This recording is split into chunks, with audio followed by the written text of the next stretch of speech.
Hola queridos alumnos, bienvenidos a este video en el que vamos a comenzar a estudiar teoría de conjuntos. Sí, parece algo sencillo, pero si te pido que me definas qué es un conjunto, ¿cómo lo decís? Se hace complicado no utilizar la misma palabra, ¿no? Por eso tenemos que pensar en otras, como algún agrupamiento, o en algunos libros lo definen como una colección de objetos de una misma especie. Por ejemplo, podemos tener un conjunto de lápices, un conjunto de perritos, un conjunto de números, un conjunto de sillas, un conjunto de lo que quieras, ¿sí? En algunos casos, esos conjuntos van a tener una cantidad determinada de elementos, van a ser finitos. Y también hay conjuntos que son infinitos. Quédate en este video, así aprendes los conceptos principales de esta teoría, que es muy útil en cualquier disciplina. Los conjuntos se van a denotar con letras mayúsculas y los objetos, que se llaman elementos, vamos a escribirlos con letras minúsculas. Les muestro un ejemplo. Acá tenemos el conjunto A formado por estos 5 números. El 3, el 5, el 6, el 8 y el 10. Podemos decir, por ejemplo, que x igual a 3 es uno de los elementos de este conjunto A. ¿Y cómo vamos a expresar los conjuntos? Hay distintas maneras. Una de ellas, que se llama por extensión o enumeración, consiste en ir enumerando cada uno de los elementos separados por comas y encerrados entre llaves, que es como yo les di el ejemplo anterior. Otra manera es por comprensión, especificando alguna característica que cumplan los elementos del conjunto. Esto es lo que se debe hacer cuando son conjuntos infinitos o de muchos elementos, ya que no podemos dar uno por uno. Y también, en el caso de conjuntos que no tengan muchos elementos, se pueden representar con diagramas de Venn, que consisten en dibujar una curva cerrada y ahí adentro los elementos. Vamos a ver algunos ejemplos de estas tres formas. Acá tenemos estos dos conjuntos, el A y el B. Están dados por extensión o enumeración, pero si los queremos dar por comprensión, podríamos decir que A es un conjunto formado por elementos X, tal que, leemos esa barrita, X es una letra vocal. ¿Y el conjunto B? ¿Qué les parece? ¿Qué podríamos decir que hay en el conjunto B? Hay números, si observamos son números pares, ¿no? Y son comprendidos entre el 2 y el 8. Bueno, podríamos decir, por ejemplo, que en B están todos los X, que son números positivos pares y menores que 9. Hay otras maneras equivalentes de definirlo también. ¿Y cómo hacemos los diagramas de Venn? Dibujamos curvas cerradas, en este caso el conjunto A tiene estos 5 elementos, que son las 5 letras vocales, el conjunto B, los 4 números. Ahora seguimos con cardinal de un conjunto. ¿Qué es esto? El cardinal es la cantidad de elementos que posee cada conjunto. Lo vamos a denotar entre barras. Si es un número finito, pondremos cardinal de A igual n.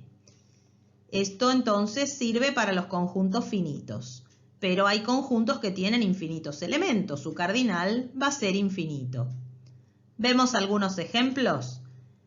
¿Se acuerdan estos conjuntitos que vimos antes? El conjunto A tiene cardinal 5 y el B cardinal 4. Ahora, si yo les pregunto el cardinal del conjunto de los naturales, ¿cuánto es? Infinito. Y el de los reales también es infinito. Si bien no son el mismo tipo de infinito, que esto estudian los matemáticos, hay toda una materia que es cardinalidad. Bueno, nosotros por ahora ponemos siempre infinito, ¿sí? Pero para tener una idea, es como que los reales es un infinito más grande, por así decir, en forma muy sencilla, que los naturales. Vamos a proponer este ejercicio. Escribir por extensión el siguiente conjunto, M, que está formado por elementos X, tal que cada elemento X es número primo menor que 20. ¿Te animás a pensarlo? Pausa el video y luego continúa para ver si lo hiciste bien. También pide que indiquemos su cardinal. A ver, ¿qué números pusiste en M? El primer número primo es el 2. Después sigue el 3, el 5, 7, el 11, el 13, 17 y 19. ¿Cuántos son en total? Son 8. Por eso el cardinal de este conjunto es 8. Y ahora te propongo para pensar, ¿es posible escribir por extensión a este conjunto números pares mayores que 100? No, no es posible. Esto es falso. ¿Por qué? Porque son infinitos. ¿Y qué es el conjunto vacío? Es el que no tiene elementos. Se simboliza este símbolo que indica vacío o las llaves y no le ponemos nada dentro de las llaves.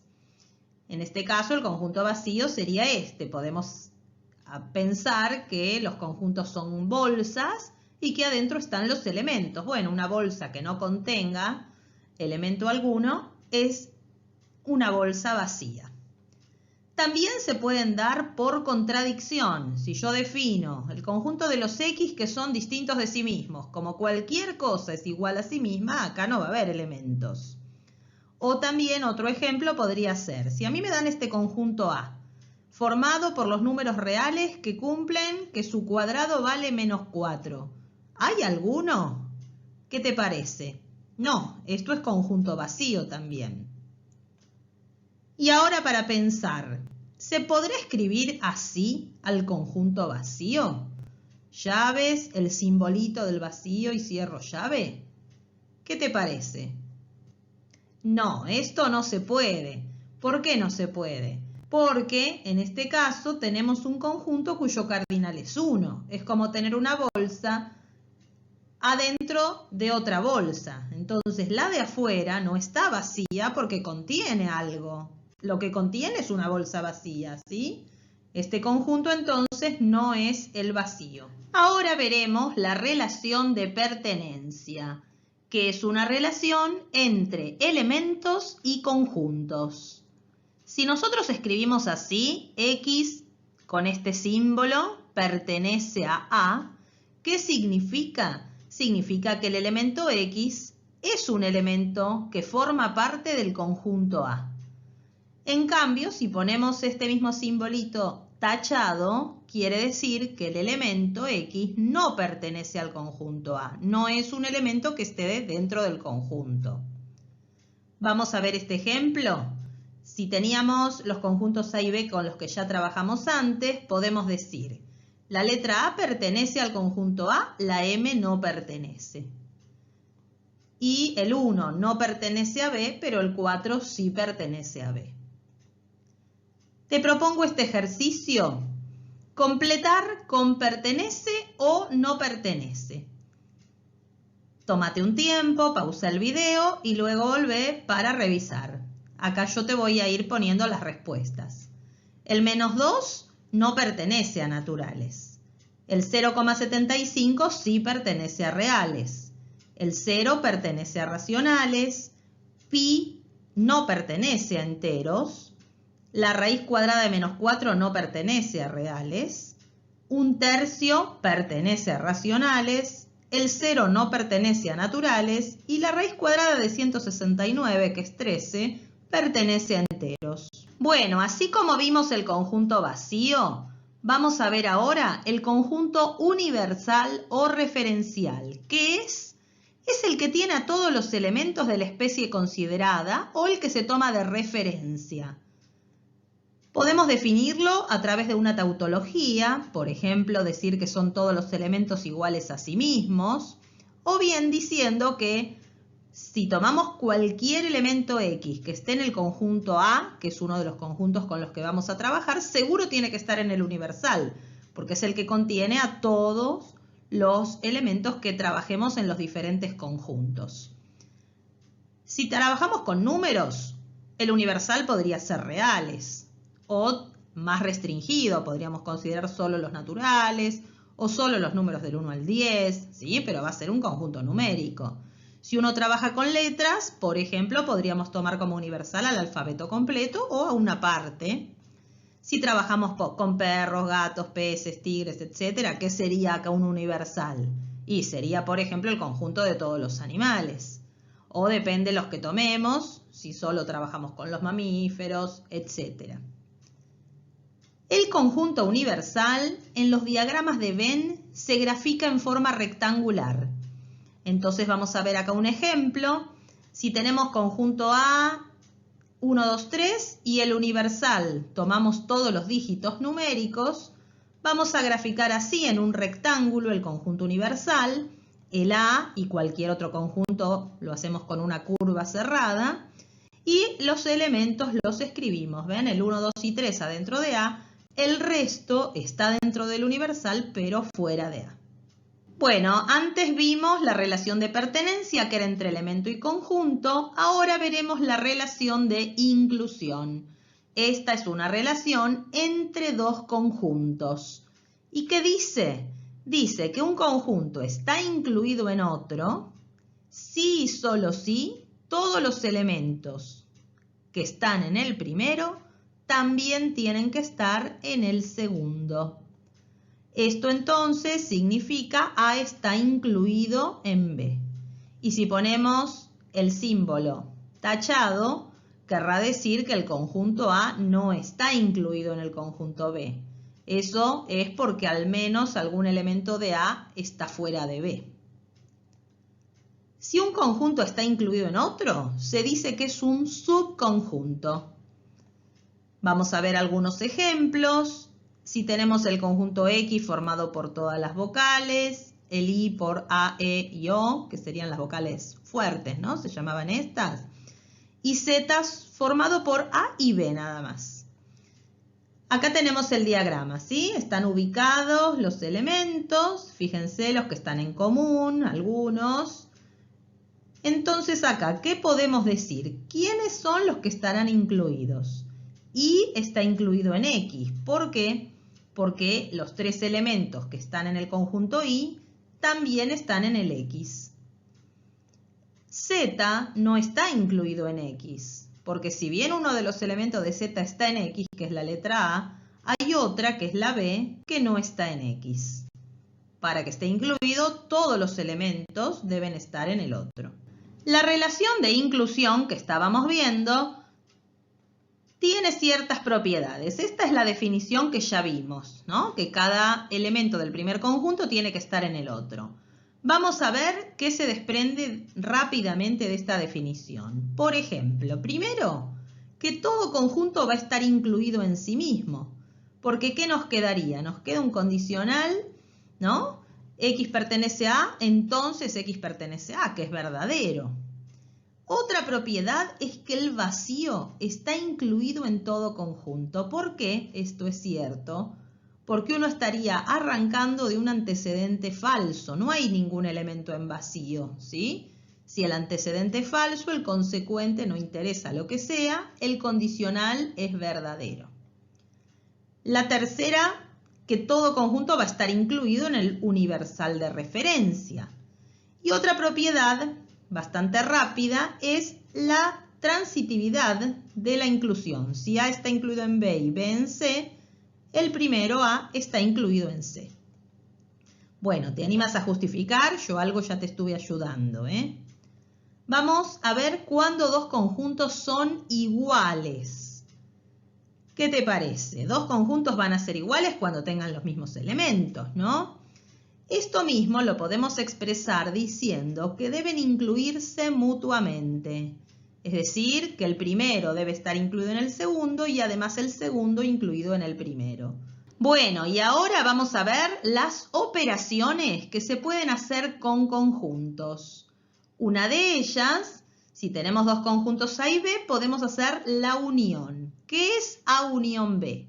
Como podemos ver acá, es un conjunto, porque está definido entre llaves, cuyos elementos X tienen que cumplir esto que está acá al lado. X pertenece a A o X pertenece a B. O sea que, como esto es una disyunción, con que cumplan una de las dos cosas alcanza. Vamos a hacer un ejemplo. Si mis conjuntos fueran estos, acá tengo 4 conjuntos diferentes para hacer ejemplos variados. Vamos a hacer la unión entre A y B. ¿Qué nos quedan? Nos quedan todos los elementos que estén tanto en A como en B, ¿sí? Nosotros vemos que el 2 y el 4 son comunes, van a estar. Los que estén solo en A también, el 1, 3 y 5. Y los que estén solo en B también. Ahí tenemos la unión entre A y B. Otro ejemplo, entre B y C. ¿Cuál es la unión? 2, 4, 6 y 7. Acá no tenían elementos en común, así que en este caso son todos los de uno y además todos los del otro, ¿sí? C unión D, en este caso, miren lo que ocurre. ¿Qué pasa acá? Como C estaba incluido en D, cuando hacemos la unión, me queda lo mismo que había en D, porque no le agrega nada a C, tiene el 7, ¿sí? Ahora pasemos a la siguiente operación, que es la intersección. La intersección de dos conjuntos también es un nuevo conjunto, pero que los elementos tienen que estar en ambos conjuntos a la vez. ¿Ven? Que dice acá que pertenece a A y además pertenece a B. Veamos entonces algunos ejemplos. Con estos conjuntos que teníamos, la intersección entre A y B, ¿cuál era? Era el 2 y el 4. Esos eran los que tenían en común. La intersección entre A y C es vacía, no hay ninguno entre estos dos conjuntos. Y si hacemos entre B y D, ¿qué nos da? Nos da el 6. Entre C y D nos da el 7, que en este caso coincide con C. Vamos a la siguiente operación. Es la diferencia. ¿Qué es la diferencia entre dos conjuntos? Es un nuevo conjunto cuyos elementos son los que están en el primero y no están en el segundo. Por ejemplo, si hacemos A menos B, nos quedan el 1, 3 y 5, porque son los que tienen que estar en A y no estar en B. El 2 y el 4 los sacamos porque también estaban en B. Otro ejemplo de diferencia, C menos D. ¿Qué pasa si yo hago C menos D? ¿Hay algún elemento que esté en C y no esté en D? No, no hay ninguno, por eso me quedó vacío. Y A menos C, en este caso, coincide con A. ¿Por qué? Porque no tengo que quitarle nada, no hay elementos de A que estén también en C. Vamos a la siguiente operación, es el complemento. El complemento de un conjunto es la diferencia entre universal y el conjunto. Son los que están en universal, que en realidad son todos, no haría falta escribir esto, y que no pertenecen a A, ¿sí? O directamente decir son los X que no pertenecen a A. Por ejemplo, ¿quiénes son? ¿Cuál es el conjunto complemento de A? Serían el 6, 7, 8, 9 y 10 si estoy considerando como universal del 1 al 10, ¿no? Acá es importante tener en cuenta cuál es el universal considerado. Y por último vamos a ver la diferencia simétrica, que se denota con este triangulito y son los que están en A o excluyente en B. ¿Qué era la O excluyente? Que están en uno o en el otro, pero no en ambos a la vez. Esto también se puede escribir diciendo que es la unión menos la intersección. O que es A menos B unión B menos A. ¿Cuál sería la diferencia simétrica entre A y B que tenemos acá de ejemplo? ¿Los que están solo en A o solo en B? ¿Quiénes son? Son el 1, 3, 5 y 6. ¿A qué se llama conjuntos disjuntos? Son aquellos que no tienen intersección, que la intersección es el conjunto vacío. Teníamos algunos conjuntos disjuntos en el ejemplo anterior. Acá les muestro, estos eran los ejemplos que teníamos. ¿Cuáles eran disjuntos? ¿Qué les parece? A y C, B y C también son disjuntos y también A y D. Vamos a hacer este ejercicio que te propongo que lo pienses primero. Dice así, sombrear en cada caso la intersección, la unión, la diferencia simétrica y el complemento de A. Y tenemos estas 4 situaciones. En el primer caso, los conjuntos tienen algo en común. En el segundo caso, son disjuntos. En el tercero B está incluido en A y en el cuarto A está incluido en B. En cada uno de estos tenemos que sombrear las 5 operaciones que están ahí indicadas. Podés pausar el video, como siempre te digo, y volver para verificar.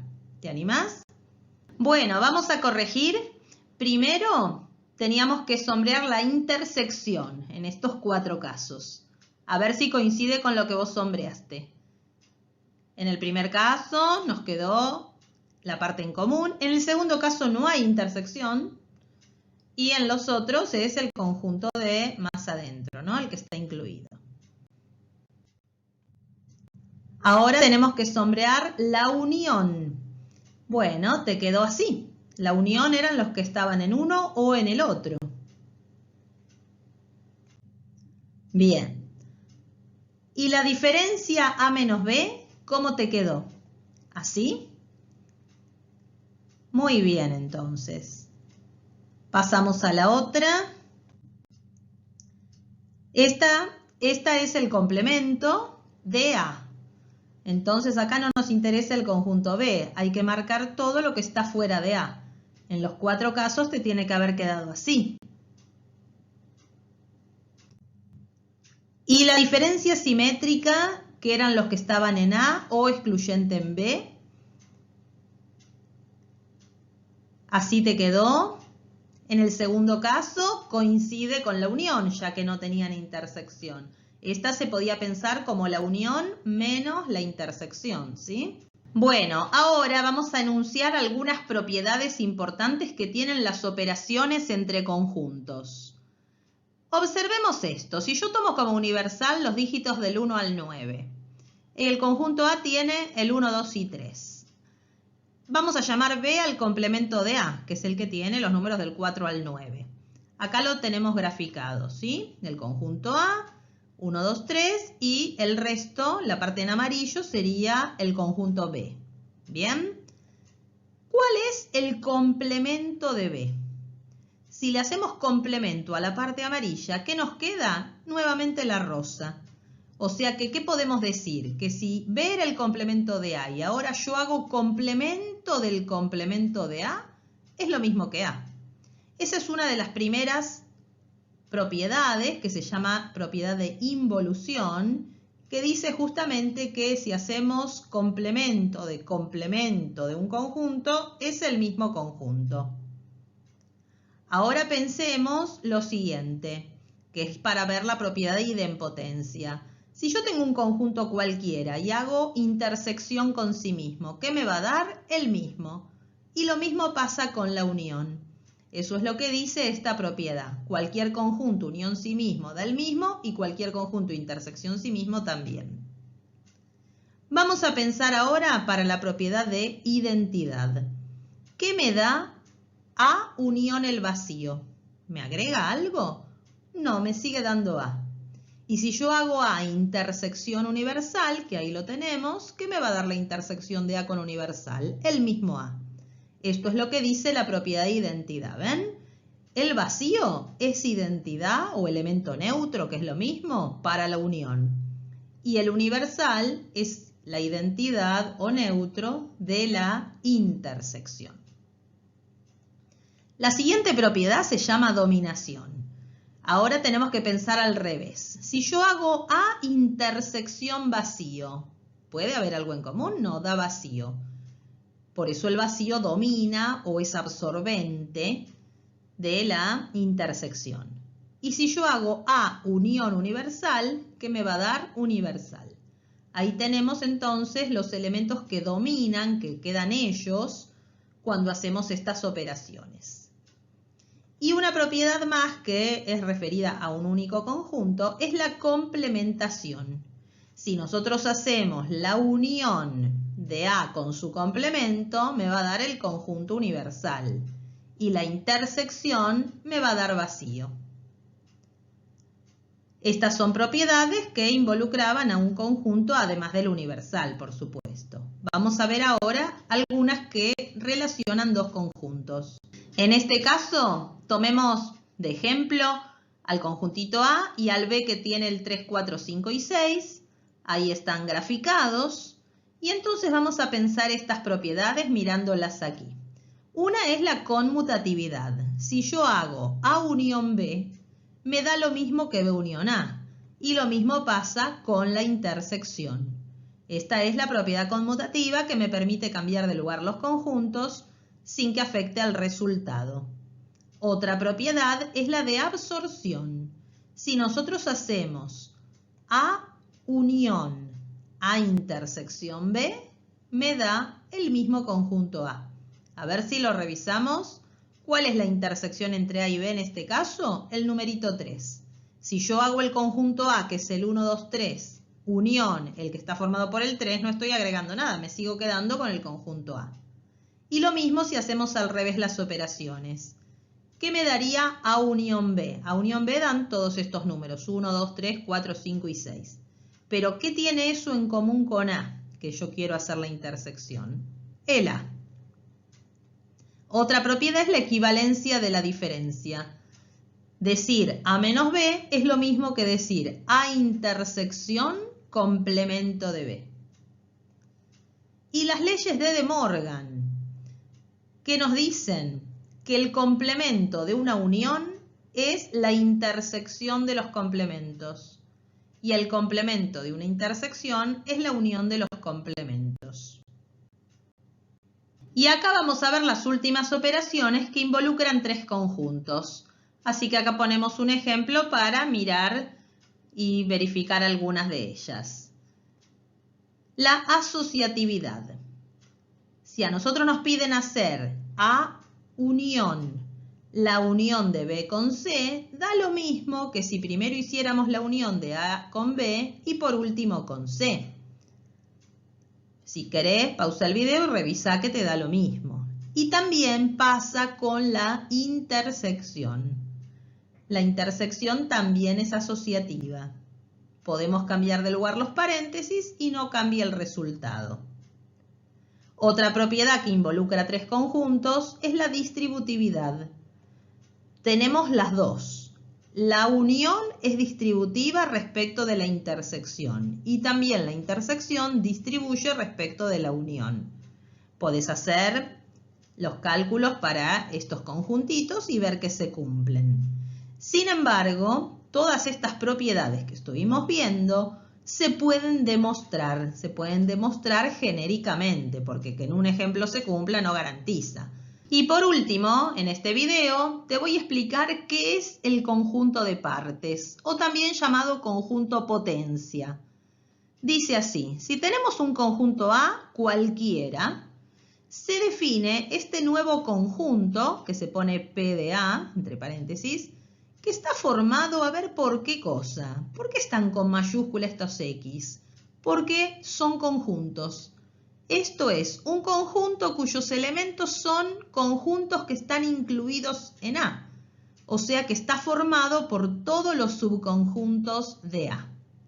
Vamos a ver algunos ejemplos. Si tenemos A formado por la letra A y la letra B, ¿cuál sería su conjunto de partes o conjunto potencia? Acá te dibujo el conjunto A, vamos a ubicar sus elementos y pensemos todos los que están incluidos acá. Uno podría ser el que tiene solo la A, este conjuntito está incluido en A. Otro podría ser el que tiene solo la B. ¿Quién más está incluido acá? El vacío. Recordemos que el vacío está incluido en todo conjunto. Y también hay uno más, el propio A. También está incluido en sí mismo. Los anotamos y así nos queda el conjunto de partes. Está formado por el vacío, el conjunto formado por la A. Fíjate que estaría mal que escribas la letra A suelta, porque en los conjuntos de partes no hay elementos sueltos, hay conjuntos que están incluidos en A. ¿Sí? Ahí tenemos los cuatro. ¿Te animás a pensar ahora cuál sería el conjunto de partes de este B? Si querés, anda pensando de menor a mayor cardinal. El vacío va a estar seguro, porque vacío está incluido en todo conjunto. Después vamos a tener conjuntos de un solo elemento, tenemos 3. De 2 elementos tenemos estos 3. Y por último, de 3 elementos, el B completo. ¿Te quedó así también? A ver, ¿cuál sería partes de C que está formado solo por un elemento? ¿Qué subconjuntos va a tener? El vacío y el mismo C. Y si te propongo calcular partes de un conjunto que es vacío, ¿quién es el único conjunto que está incluido en el vacío? El vacío mismo. Pero esto tenemos que ahora sí ponerlo entre llaves. ¿Qué cardinal tiene partes de D? Cardinal 1. O sea, que si D era el vacío, su conjunto de partes es un conjunto de cardinal 1. Entonces ahora te propongo para pensar, observando los ejemplos anteriores, ¿cuál es la relación que hay entre el cardinal de partes de A y A? ¿Lo pensás? Acá te digo la respuesta. El cardinal de partes de A es lo mismo que 2 elevado al cardinal de A. En el primer ejemplo, que había 2 elementos, partes de A nos quedó con 2 a la 2, es 4. En el segundo ejemplo, el conjunto B tenía 3 y el partes tuvo 2 al cubo, 8. El tercero que tenía uno solo, 2 a la 1 es 2. Y el último, que tiene cardinal 0, justamente 2 a la 0 es 1. Bueno, espero que esto te haya sido útil. Vamos a continuar. Si te interesan las demostraciones de conjuntos, te espero en el próximo video.